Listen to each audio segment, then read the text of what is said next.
Lecture dédiée à Ludwig Kao von Trapt. Let me tell you a story of my situation. I was talking to this girl from the US nation. The way that I met her was on tour at a concert. She had long hair and a short miniskirt. Georges Courteline. Ah, jeunesse. Édition Flammarion, 1894. À Marcel Schwab.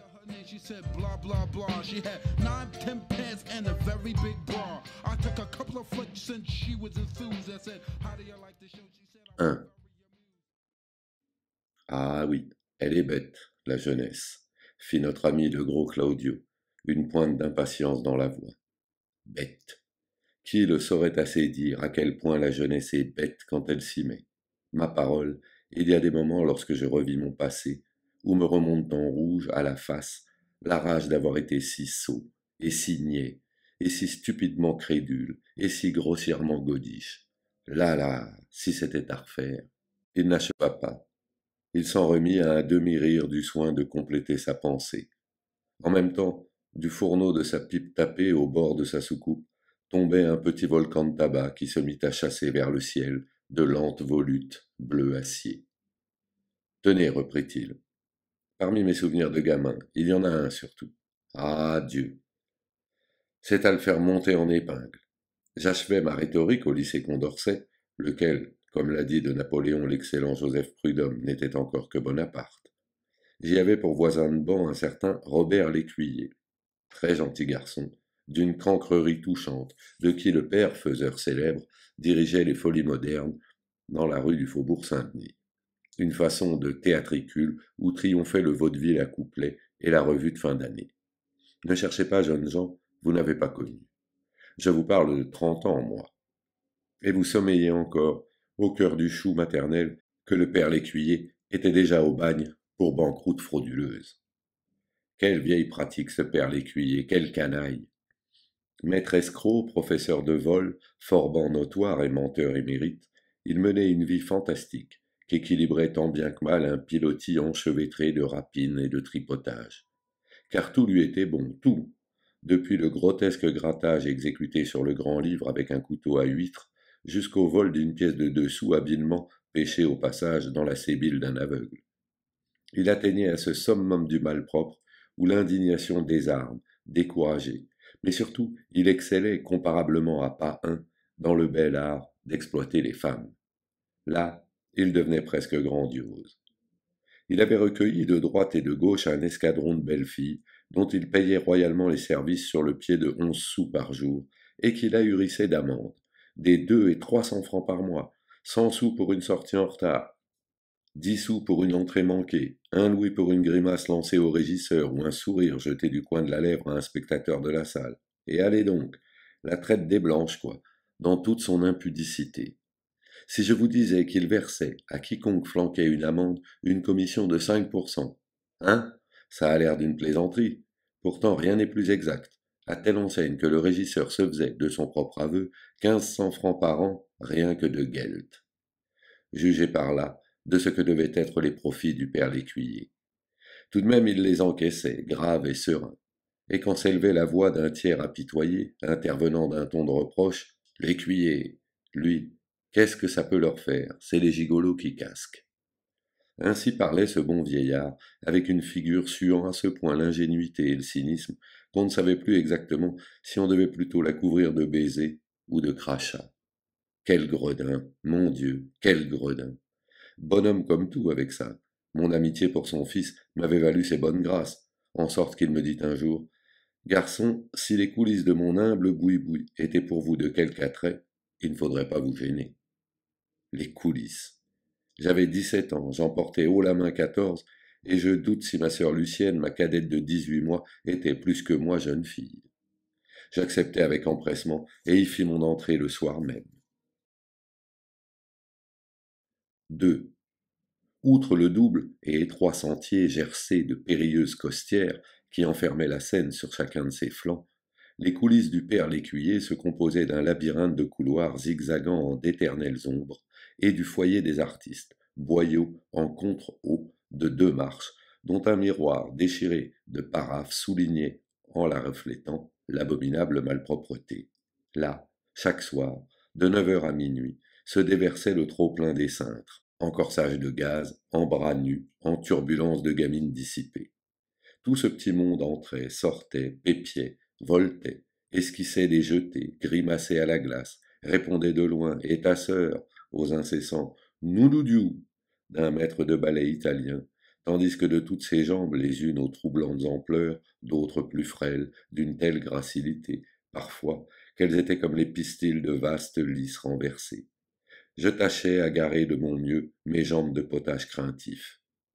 Il est de ces timidités, véritables infirmités de l'âme, que l'on sent être sans remède, et dont on n'a plus qu'à se désespérer en silence, ainsi que de l'humiliation d'une déformité physique. Un éléphantiasis des lèvres, ou une couenne de lard sur le nez. Elle est la mienne. Ce que j'ai souffert en ce foyer. Car ces demoiselles, visiblement, me prenaient pour un phénomène. Intriguées et vaguement inquiètes, elles se désignaient du coin de l'œil cet obstiné et mystérieux visiteur, poli, joli, bien peigné, dont on ne connaissait ni le nom ni la voix, qui passait des soirées entières à ramper d'un angle de mur à une embrasure de porte. Mais deux, surtout, m'exaspéraient par leur air de se moquer de moi, leur façon de pincer les lèvres sur des fous rires qui se contenaient. Leur discrétion dans la raillerie m'était devenue insupportable, au point que, les nerfs s'en mêlant, j'en étais arrivé, oserais-je le dire, à souhaiter qu'elles mourussent. Oui, pas plus que ça. On m'eût offert de me vendre leur disparition que je l'eusse acheté de mon âme sans en marchander les moyens. Pauvres enfants. Et tout cela parce que l'audace me manquait de leur mettre la main aux hanches. Vous me direz, quand on est aussi bête que ça, on reste chez soi, c'est bien simple. Oui, mais quand on est amoureux, et je l'étais. Du reste, il faut dire une chose, il y avait de quoi. Mademoiselle Mariannet, la commère de la revue en représentation sur la scène des Folies modernes, était une admirable personne, au dur visage de Junon, que paraient deux yeux inquiétants, de ces yeux myopes qui furettent sans cesse, cherchent on ne sait quoi autour d'eux, semblent perpétuellement en quête de quelque mal nouveau à faire. Certes, elle n'était pas trop grande, mais combien elle l'était assez, et qu'elle s'était arrêtée à temps, bonté divine. Qu'elle s'était arrêtée à temps. Pourtant elle avait eu cet esprit, en sorte que de ses bras nus et gonflés de robuste jeunesse, de ses jambes que proclamait avec l'intention de les taire une mousseline constellée d'étoiles, et de ses reins, et de ses hanches, et de tout, enfin, ce qui était elle, surgissait la beauté elle-même, dans le resplendissement auguste de son triomphe. Ah, c'est un fait. Pour un novice, je n'avais pas raté le coche, j'avais mis dans le mille tout de suite. Quant à en avoir soufflé mot, incapable, vous pensez bien. Non, mon âme avait son secret, ma vie avait son mystère, telle l'âme et la vie du bonhomme d'Arvers, au début du sonnet illustre. Vers de terre amoureux d'une étoile d'opérette, je vivais en l'ivresse immense de la voir, la détresse de ne la voir plus, l'anxiété de la revoir encore, et le délicieux soulagement, où se délassait tout mon être à remettre enfin la main dessus. L'amour, c'est l'idée qu'on s'en fait. Chacun le pratique à sa manière, au prorata des mérites qu'il lui prête et de l'estime dont il l'honore. Vous êtes, vous, d'une génération qui est peut-être dans le vrai, en le tenant quantité négligeable. Moi, je ne l'admets qu'imbécile à force d'être sentimental. Je suis un homme, quand l'amour me prend, à acheter une mandoline et à en aller jouer des airs sous les fenêtres de la bien-aimée. Et ceci à 47 ans, et avec la gueule que j'ai.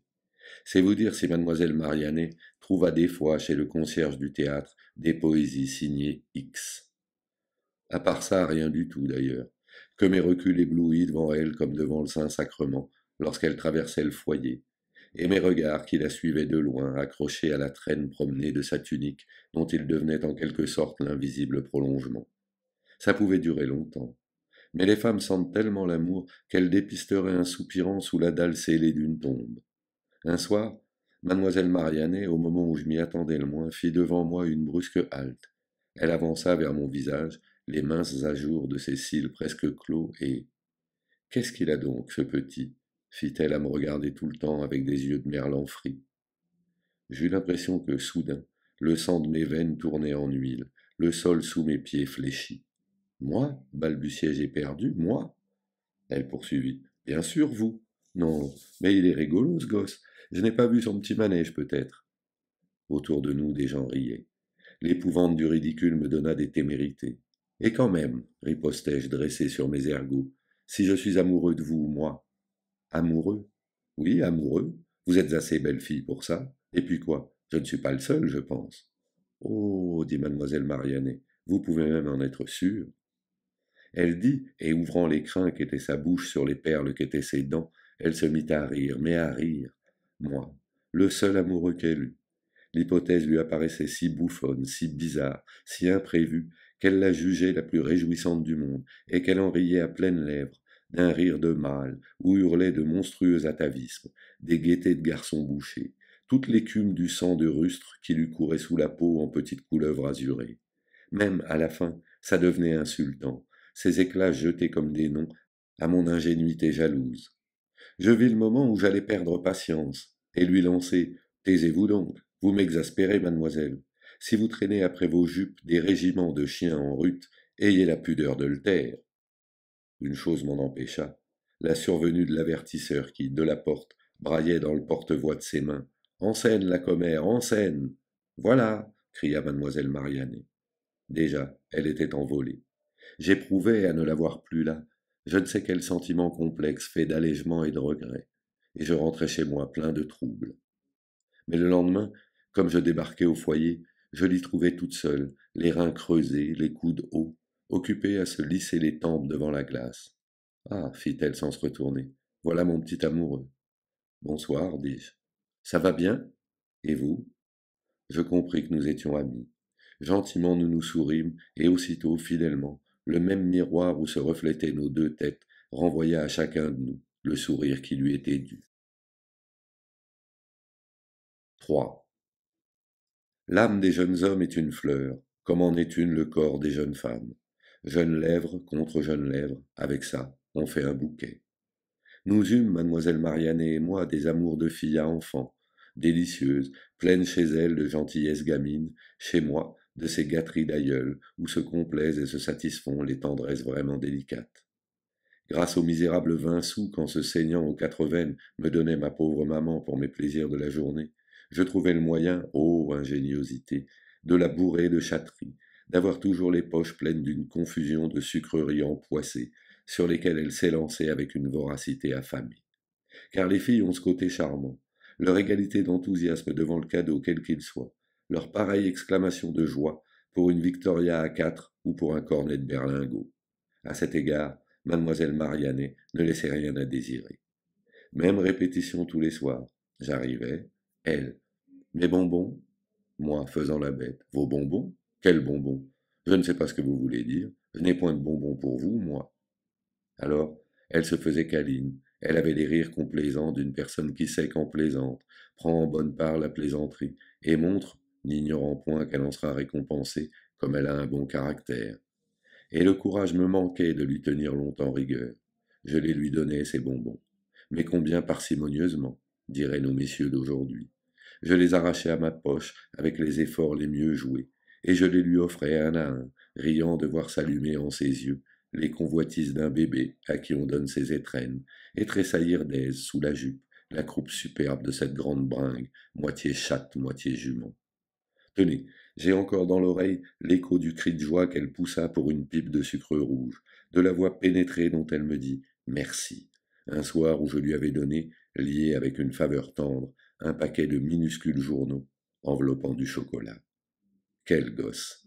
Elle était de celles qui, arrivées à l'âge de la première communion, y demeurent, et s'y cramponnent, ayant accompli en entier le cycle de leur évolution intellectuelle. Elles sont quelques-unes comme ça. Lestées à 11 ans, une fois pour toutes, du bagage d'expérience qui doit les mener jusqu'à la mort, elles se baladent, le front haut, à travers une vie imbécile, hérissée de banalités comme la conversation d'un garçon coiffeur, où grouille confusément le stupide préjugé, la susceptibilité sotte, la rage de parler sans savoir, l'attendrissement à propos de tout, excepté bien entendu de ce qui en mérite la peine, et la même passion fatale pour tout ce qui est sucrerie, niaiserie ou toréador.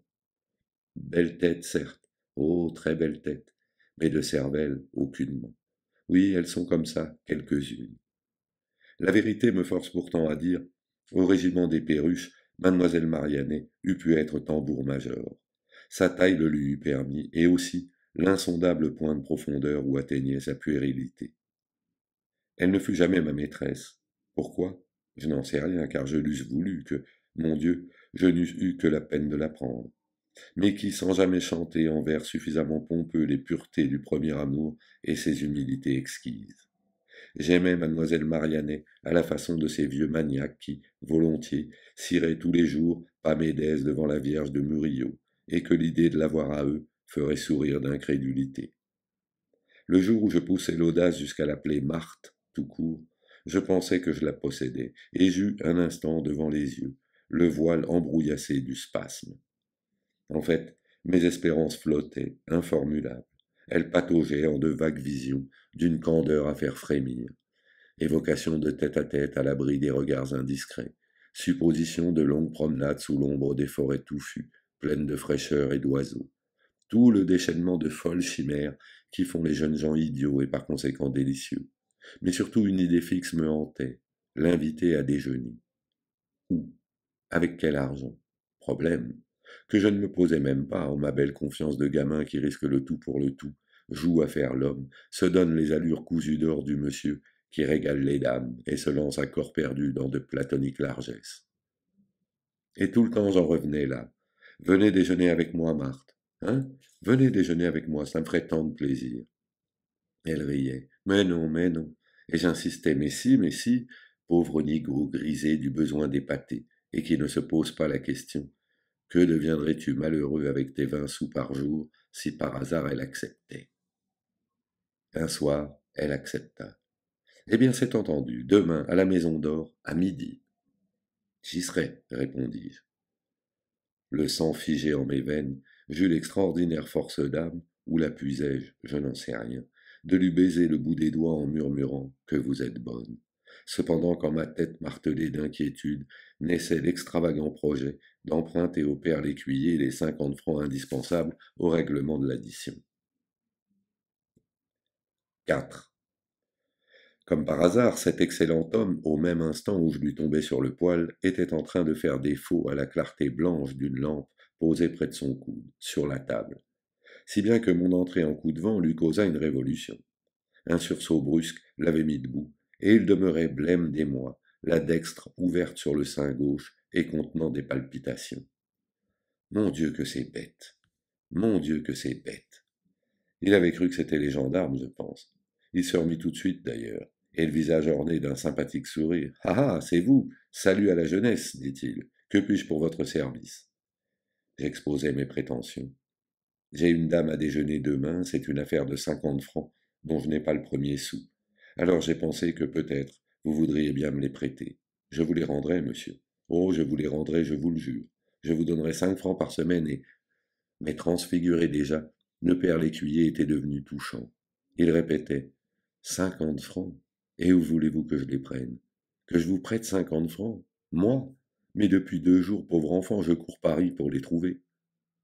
Le larmoiement faisait partie de ses petits talents de société. Il se mit, ce vieux crocodile, à pleurer de véritables larmes, oui, de vraies larmes plus grosses que des alcarazes, et qui tombaient de ses yeux, une à une, au point que j'en étais malade d'attendrissement.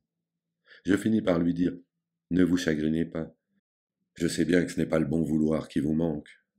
Dieu !» Et pour me montrer en effet combien il en était pétri, il me donna un vague conseil auquel je ne compris goutte, d'où il résultait qu'à ma place, il eût fait, l'heure venue de la carte à payer, le monsieur éploré qui a perdu sa bourse et la cherche dans toutes ses poches, tandis que la dame insinue « Voulez-vous un billet de 100 francs? Vous me rendrez ça, cela n'a pas d'importance. Je vous dis que l'âme de cet homme était faite de fangeux limon. » Tout de même, je sortis de chez lui, gros Jean comme j'y étais entré, les mains vides, mais l'esprit terriblement inquiet. Je longeais, plein de mélancolie, le sinistre corridor qui desservait la direction, quand se rouvrit soudain derrière moi la porte du père l'écuyer. « Voyez donc Bartinet, au fait !»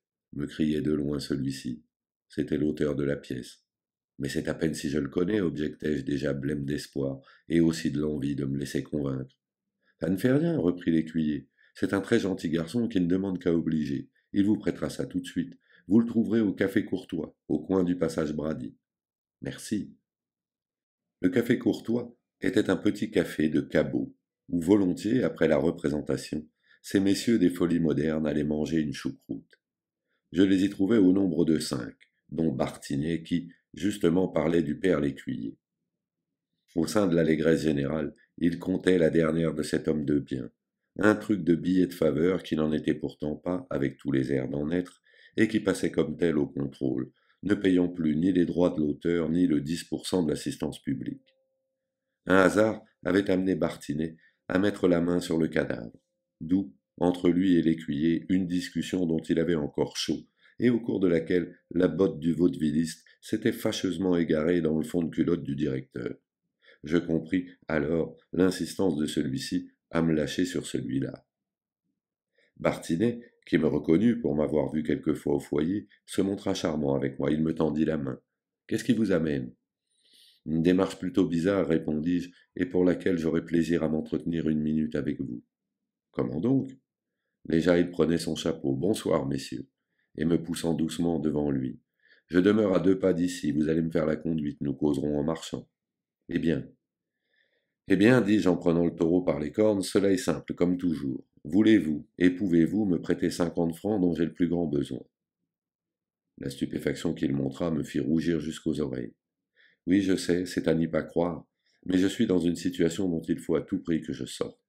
Je ne sais à quelle porte frapper. Je me risque de frapper à la vôtre. Jeune homme, je vais à un jeune homme. Ai-je eu tort?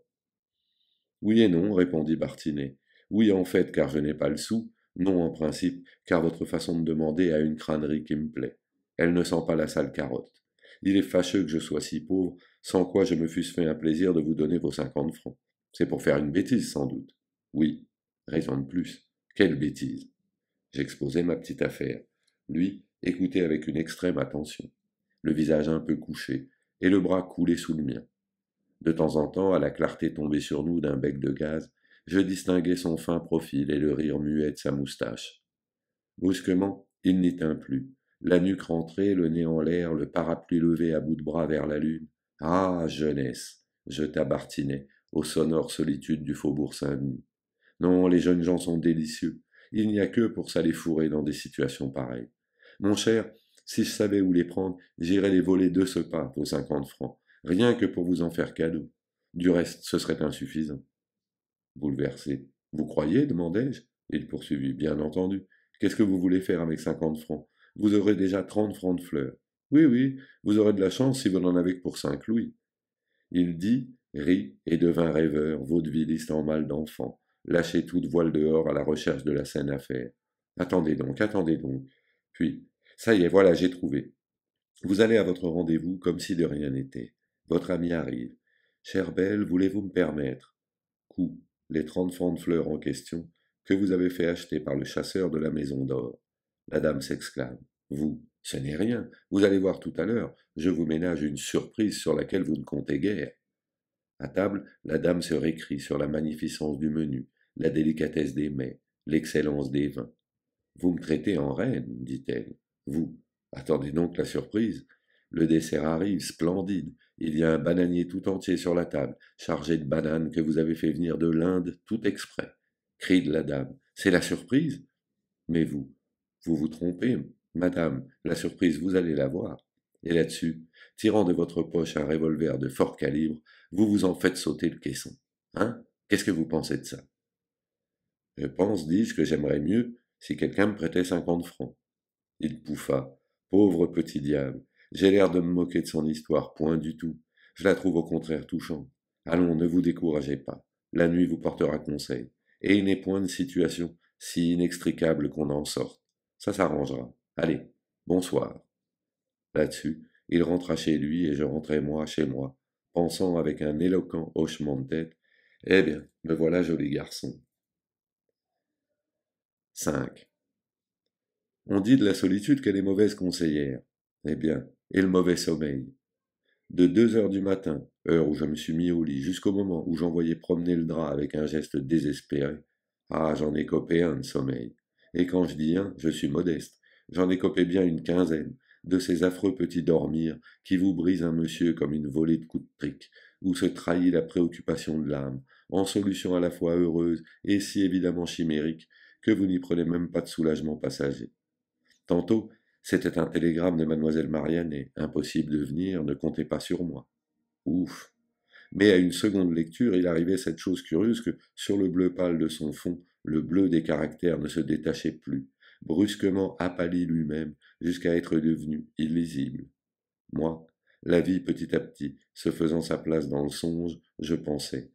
Ce n'est pas naturel, c'est un cauchemar, je dors, je dors. Et je dormais si bien qu'à la même minute j'avais déjà cessé de dormir, la nuque dans l'oreiller et les yeux grands ouverts sur la tache livide de la fenêtre. Tantôt je me voyais quittant le restaurant, mademoiselle Marianne au bras. La note à quitter? Ah, voilà. Sans doute pourtant, encore que la question se posât à ma logique. Par quelle main mystérieuse alors?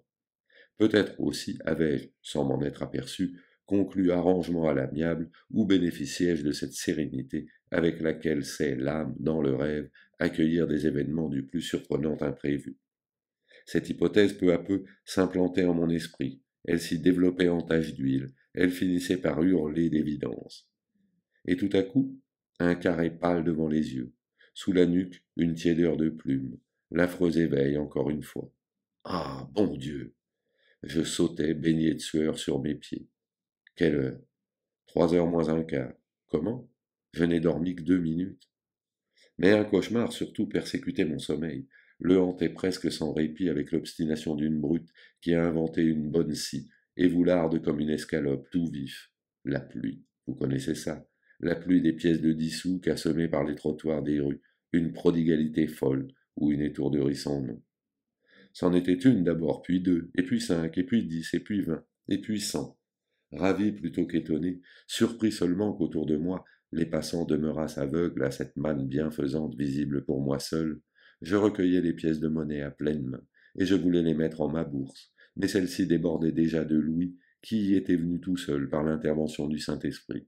Alors j'emplissais mes poches, qui regorgeaient bientôt à leur tour, en sorte que, tremblant de joie, je commençai à me dire « C'est assez, j'ai maintenant plus qu'il ne me faut ». Quand, insensiblement, par lente gradation, la vision s'obscurcissait. Des inquiétudes s'emparaient de moi, la crainte d'être la dupe d'une hallucination mensongère. C'était la vie, un instant sortie, qui rentrait tranquillement chez elle et, à travers une dernière brume de rêve, me jetait comme jadis le monstrueux Simon au pauvre petit Louis XVII. Tu dors, Capet? Et je ne dormais plus. Quelle nuit! Certainement 10 fois au moins je retombais en sursaut du haut de ce même cauchemar dans le réveil et dans les ténèbres de la chambre. Je sais bien que j'eusse pu, au jour, télégraphier moi-même à mademoiselle Marianne, ne comptez pas sur moi, impossible de venir. C'eût été la question tranchée. Mais le misérable orgueil des hommes. Il faut en tenir compte pourtant depuis le temps qu'il régit le monde. Accepter que mademoiselle Marianne pensât de moi ceci ou cela, consentir à ce qu'un soupçon de vérité pût effleurer une minute sa perspicacité drouée? Jamais. À cette horrible supposition, je sentis se révolter en moi des tas de fibres chatouilleuses. Ce fut en ma vanité que menaçait une blessure, une bousculade de sentiments tous plus bêtes les uns que les autres, la peur du qu'en dira-t-on, le dédain haineux de ma jeunesse, la basse envie, est-ce que je sais? Et notez, la question argent mise à part, supposée n'être point surgie, que l'idée du seul à seul avec mademoiselle Marianne inquiétait mon ingénuité et troublait ma fleur d'innocence au point de me donner la colique. Bah! Il n'est de tels entêtements que les entêtements imbéciles, et c'est ainsi que j'en arrivais, malade d'insomnie à la fin, et d'entêtement qui proteste, et d'impuissance qui ne veut pas en convenir, et d'aveuglement, de parti pris devant les choses et les dieux, à jeter tout bas. Si, je le sais. À la voix, la mauvaise voix, lentement élevée près de mon oreille, et marmottant. De l'argent, ne sais-tu pas où il y en a? Il y en avait sous ma main, à 2 pas, de l'autre côté de la porte. Oh, la pauvre boîte de bois blanc, sans un cadenas, sans une serrure, où reposaient confiantes les maternelles économies. La tentation devint trop forte. Je me levai, je poussai la porte qui ne cria pas. D'une main tremblante de voleur, je soulevai le couvercle de la boîte et, à tâtons, je pris un billet de 100 francs. Mais ça ne me porta pas bonheur. Trop de remords me prenaient à la gorge, tandis que je retenais mon souffle pour mener à une bonne fin ma mauvaise action, mêlée à des terreurs trop grandes d'être brusquement découvert. J'y gagnais une maladie de cœur, que je soignais en vain depuis 30 ans, et qui ne fait que croître et embellir, et dont je crèverai un de ces 4 matins comme une simple bulle de savon. 6. Arrivé au rendez-vous avec 20 minutes d'avance, je m'étonnai un petit peu qu'elle ne fût pas déjà là. À mon entrée, des garçons s'étaient empressés. L'un d'entre eux s'approcha de moi, vint solliciter mes ordres. Monsieur déjeune? Tout à l'heure. J'attends l'arrivée de quelqu'un. Il s'inclina. C'était en vérité un très beau monsieur, ce garçon. Sa solennelle correction était celle d'un ambassadeur, et ses joues, à peine frottées d'une couche de favoris trop brun, évoquaient une idée de tartine de caviar qu'aurait graissé la main économe d'une marâtre. De son bras, il me désigna une table à 2 pas de la fenêtre. Monsieur et madame seraient très bien ici. Et madame. La perspicacité de cet homme me combla d'admiration. D'autres choses aussi peut-être. Soit. Je m'installai à sa table, et je dois dire que 5 minutes, j'y goûtais dans toute sa douceur l'impression de cette chose ineffable, le bien-être. Ah, Paris le matin, au soleil. J'en avais devant moi la débordante allégresse, son grouillement de vie emmêlée, ses allées et venues d'ombrelles, ses reflets de beau temps dans les carreaux des fenêtres et sur les flancs vernis des fiacres, joie des yeux qui se venaient achever sous les miens, accrochés en 1000 paillettes aux minces filets découverts, aux cristaux biseautés des verres et des carafes, aux compliqués réseaux de métal emmaillotant l'outre-mer sombre des salières. En un même temps, du plafond, le verre d'absinthe que j'avais demandé pour la forme et que faisait trembler près de mon coude le passage des omnibus, chassait et maintenait un pâle tremblotement, quelque chose comme le vol sur place d'un papillon énorme et flou. Et vraiment 5 minutes durant, la vie m'inonda de ses charmes. Surtout qu'ayant demandé à consulter la carte, sous couleur de dresser mon menu, j'avais eu la joie de constater une certaine disproportion entre le prix marqué des plats et l'idée que je m'en étais faite. J'avais cru à au moins 100 sous par rondelle de saucisson en ma simplicité naïve. Grâce à Dieu, un simple coup d'œil m'avait pleinement rasséréné. 2 louis, 3 à la rigueur, et c'étaient des choses faites plus que bien. Le malheur est que la belle invitée ne se hâtait point d'apparaître. Midi arriva, mais non elle. Puis le quart après-midi. Des étonnements en mon esprit commencèrent à s'agacer. Qu'est-ce qu'elle fiche? Qu'est-ce qu'elle fabrique? 5 ou 6 fois, devant le perron, des voitures avaient fait halte. Des portières qui avaient chassé par soubresaut des petites pattes gantées de femmes s'étaient violemment ouvertes. Mais toujours, hélas, sur des pattes, sur des tailles et sur des frimousses qui n'étaient point les espérées. Ah, l'odieux supplice de l'attente, et des ironies qui l'aggravent, les espoirs 100 fois réveillés et qui 100 fois se recassent les reins. Le cher petit soulier jaune bien connu, tout à coup déposé sur un marchepied de fiacre plus bas qu'une jupe au large losange familier, qui finit par être celle d'une autre, et la gaieté contenue du garçon de café, qui détourne de vous ses regards, crainte que vous n'y lisiez, comme en un livre ouvert, ces mots dont le châtierait sur l'heure des coups de botte exaspérés. Ah ah, encore un lapin. La demi de midi ayant sonné, l'homme aux favoris de caviar vint à moi pour la seconde fois, et pour la seconde fois aussi avec, du reste, la même déférence majestueuse qui m'avait tout à l'heure conquis. Monsieur, demanda-t-il, déjeune? Pour la seconde fois à mon tour, et une brusquerie sur la lèvre, je vous ai dit tout à l'heure, répondis-je. Pourtant, comme il s'éloignait, dites-moi, garçon, personne n'est venu me demander? La compatissante discrétion avec laquelle répondit non, monsieur, cet homme qui évidemment avait flairé le dessous des cartes et m'eût pu accabler de goguenarderie assassine, lui gagna toutes mes sympathies. Plein de pitié pour ce pauvre diable dont j'accaparais une des tables pour une consommation de 10 sous. Au fait, si, servez-moi, lui dis-je, ce que vous voudrez, je m'en moque, une côtelette, tenez, et du brie.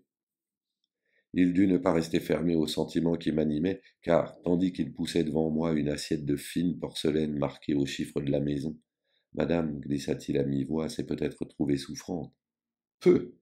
J'eus le geste indifférent du monsieur qui s'en bat l'orbite, car je gardais encore l'espérance de la voir débarquer à l'instant où je ne l'attendais plus, me chercher vaguement souriante autour de soi. Seulement lorsque se fut arrêté devant 1 heure l'aiguille d'or de la pendule, les morceaux devinrent trop amers sous mes dents. Je sentis que maintenant elle ne viendrait plus, que des choses extraordinaires avaient dû se passer depuis la veille. Extraordinaires, oui, mais lesquelles? Des folies me passèrent par la tête, des suppositions de l'autre monde, des visions de brusques maladies, de suicides, d'assassinats, d'enlèvements.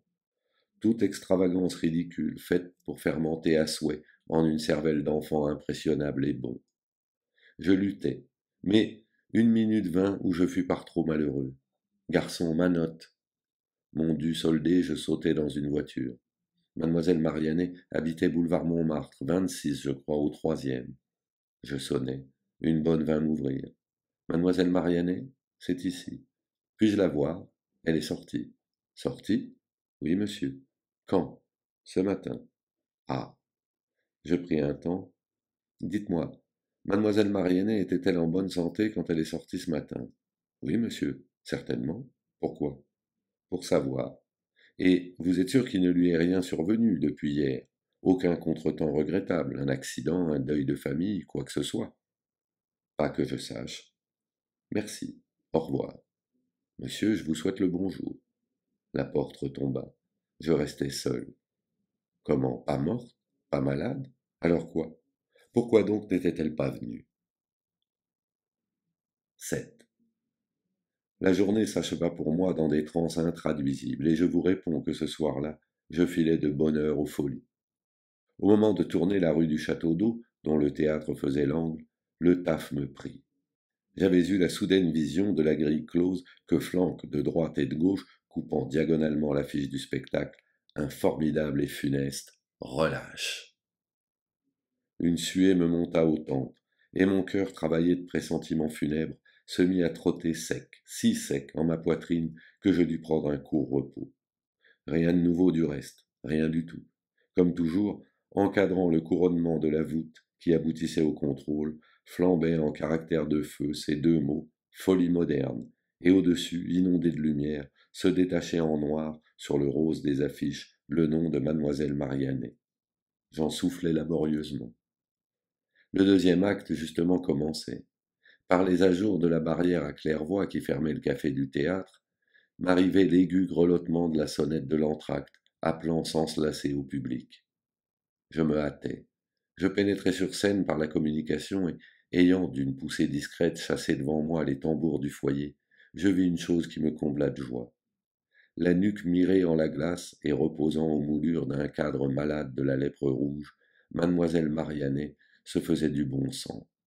Son talon gauche en équilibre sur le coude de son pied droit, elle allongeait entre l'écartement de scabreux de sa tunique la royale magnificence de ses jambes habillées d'un trop pâle maillot. Et ceci devant trois cocodesses qui lui faisaient leur cours à coups de saleté, et du regard me la possédaient sous le nez, tranquillement. Il faut tout dire. Elle se montra avec moi aussi charmante que possible. Elle m'aperçut sitôt qu'entrée, myope savante, aux yeux clignés sur la vie, tels des yeux fouilleurs d'antiquaires sur le détail dont il ne faut rien perdre d'un bibelot précieux et rare. Tout de suite, elle tourna vers moi l'incertain sourire amusé qui lui traînait sur les lèvres, l'accentuant, à mon intention, d'un petit salut imperceptible. Pourtant, comme je n'y répondais pas, elle s'étonna.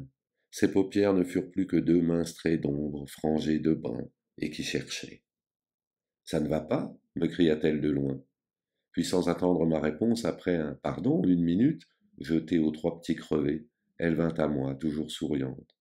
Vous avez quelque chose à me dire? De cette voix où sans aigreur se plaignent les tendresses froissées. Marthe, vous n'êtes pas venue, reprochai-je. Si simplement que l'idée ne put naître en moi 1 minute de mettre en doute sa sincérité. Venue? Fit mademoiselle Mariannet. Où ça, venue? Je repris, vous savez bien. Moi? Souvenez-vous, Marthe, dis-je encore. Hier au soir, voyons, à cette place. Elle ne comprenait pas. Je dus spécifier. Vous aviez été si mignonne, vous aviez fait espérer que nous déjeunerions ensemble. Se rappeler la jeta à une rêverie profonde. 2 ou 3 fois elle répéta, fouillant de bonne foi ses souvenirs. Ensemble? Déjeuner ensemble? Brusquement elle tapa l'une à l'autre ses mains. Sa bouche s'illumina d'une gaieté gamine. Tiens, s'exclama-t-elle, c'est vrai, ça m'était sorti de la tête. Et là-dessus. Vous m'excusez, hein, je suis avec des messieurs. Voilà.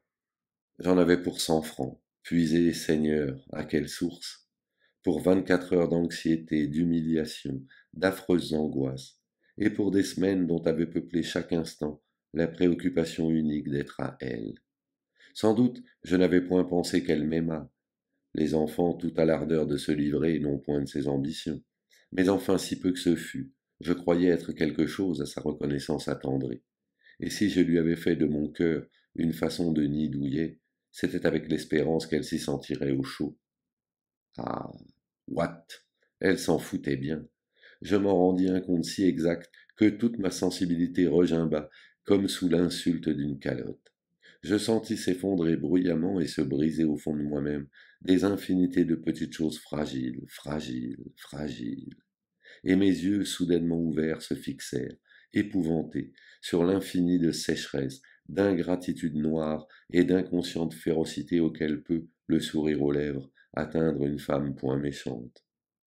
Cependant l'avertisseur surgit sur le seuil du foyer, braillait depuis une minute à en ébranler les carreaux. En scène, la commère, en scène. J'y vais, dit mademoiselle Mariannet, qui enfin voulut bien se lever, et gagner sans se presser la porte. M'ayant heurté de son coude nu au passage, pardon, fit-elle, et son sourire l'excusait, son sourire affectueux et doux, de chaque soir. Le sang ne me fit qu'un tour. Saute dessus, criait ma jeunesse bafouée. Étrangle-la, hurlaient à l'unisson mes bons sentiments méconnus. Je balançais entre l'étranglement et la simple paire de gifles. Après quoi, homme des demi-mesures, je pris un moyen terme, les larmes. Je filai à l'anglaise sur la pointe du pied, et je gagnai la nuit d'un couloir où, l'avant-bras au salpêtre d'un mur et le front sur le poignet, je pleurais longuement, tout bas, le bien perdu, les fleurs gâchées et les perles jetées au cochon. I started throwing bass, she started throwing back mid-range. But when I sprung the question, she acted kind of strange. Cause when I asked, do you have a man, she tried to pretend. She said, no I don't, I only have a friend. Come on, I'm not even going for it. This is what I'm going to sing. You got what I need. But you say he just a friend. And you say he just a friend.